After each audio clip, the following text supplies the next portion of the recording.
থাকে, gender equality এবং gender জাস্টিসের জন্য বাতিল করা প্রয়োজন, সেটা আমরা করে দেখিয়েছি। আমরা বলেছিলাম ভারতবর্ষের আত্মমর্যাদা, ভারতবর্ষের স্বাভিমান, ভারতের বহমানতা, ভারতের বহুত্ববাদের প্রতীক এবং সর্বোপরি ভারতের আত্মপরিচয়ের প্রতীক বিদেশি আক্রমণকারী পদচিহ্নকে মুছে দিয়ে, আক্রান্তের সমস্ত কিছু সরিয়ে দিয়ে রাম জন্মভূমিতেই রাম মন্দির প্রতিষ্ঠা হবে। এটা আমাদের অবস্থান ছিল। আজকে নরেন্দ্র মোদীর কুশল নেতৃত্বে, আজকে ভারতবর্ষের মানুষের আশীর্বাদ নিয়ে সেটা আমরা করে দেখাতে পেরেছি। একইভাবে দীর্ঘদিন ধরে সিএ নিয়ে বিভ্রান্তি ছড়ানো হয়েছে, কদর্য ভাষায় ছ্যাঁচা কি বলে মানুষের সামনে বলা হয়েছে সিএ নিয়ে। কিন্তু আজকে এই মুহূর্ত ঐতিহাসিক মুহূর্ত। আজকে আমি যত প্রায় 4 দশকের বেশি সময় ধরে একজন রাজনৈতিক কর্মী, আজকের দিনের জন্য আমরা দীর্ঘ অপেক্ষা করেছিলাম যে কবে আমাদের রুল ফ্রেম করতে পারবো এবং কবে এটা বাস্তবায়িত হবে। কোভিড কালের জন্য কিছুটা আমাদের সময় নষ্ট হয়েছে, বারবার সময় এগোতে হয়েছে, কিন্তু সরকার প্রতিশ্রুতি দিয়েছিল যে যে কোনো মূল্যে সমস্ত বাধা সত্ত্বেও সিএ কার্যকারী হবে। আমাদের প্রধানমন্ত্রী মোদীজি, তিনি মতুয়া মহাসংঘের তৎকালীন প্রধান ছিলেন, বড়মার কাছে গিয়েছিলেন ফেব্রুয়ারি 2রা ফেব্রুয়ারি 2019-এর 2রা ফেব্রুয়ারি প্রধানমন্ত্রী গিয়েছিলেন, গিয়ে তিনি বড়মার সঙ্গে কথা বলেন এবং তার একমাত্র দাবি ছিল যে নাগরিকত্ব প্রদান। মতুয়া সম্প্রদায় দীর্ঘদিন ধরে এই দাবি করেছেন।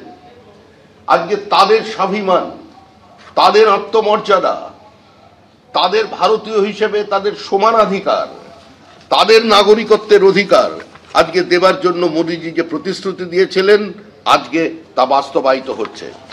মনে রাখতে হবে, আর কোনো বিভ্রান্তির মধ্যে দিয়ে ভবিষ্যতের কোন সরকার আর কারণ নাগরিকত্ব কেড়ে নিতে পারবে না। আপনাদের কাছে গেছে যে আমাদের যারা নাগরিক হবেন তাদের অর্থনৈতিক, বাণিজ্যিক অবাধ চলাচল এবং সম্পত্তি কেনার অধিকার আজকে এই 6টি সম্প্রদায় যারা ধর্মীয় উৎপীড়নের কারণে এখানে চলে আসতে বাধ্য হয়েছেন, সেই বৌদ্ধ, শিখ, জৈন, পার্সি, খ্রিস্টান, হিন্দু, তারা সবাই এখানে এই নাগরিকত্ব পাচ্ছেন।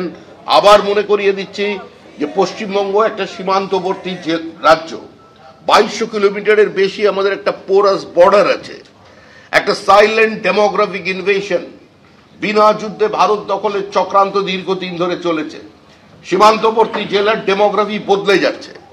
এটা কোনো ধর্মশালা নয় যে যখন খুশি ঢুকে পড়বেন আর সেখানে তারা চলে আসবেন।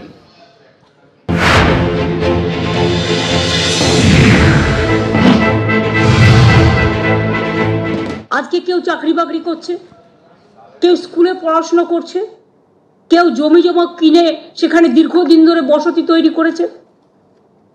তার মানে সেগুলো কি ভ্যালিড নয়? আইনত কোশ্চেন হবে না তো যে তার মানে আগে যে সুযোগগুলো তারা পেতেন সেটা সব অবৈধ হয়ে যাবে, সেগুলো বৈধ হবে না? একমাত্র ক্যা বৈধ যদি হয়, তাহলে এতদিন ধরে মানুষ যে সুযোগ পেয়ে আসছিল, তাদের ভোটেই তো প্রধানমন্ত্রী নির্বাচিত হয়েছে, তাদের ভোটেই তো চিফ মিনিস্টার নির্বাচিত হয়েছে, তাদের ভোটেই তো গ্রাম সভা হয়েছে, পঞ্চায়েত সমিতি হয়েছে, জেলা পরিষদ হয়েছে, কর্পোরেশন হয়েছে। তাহলে সেই ভোটের কোনো মূল্য নেই, সেই নাগরিকত্বের কোনো মূল্য নেই। নাগরিকত্ব ভোটের আগে নতুন করে চিন্তা করতে হচ্ছে।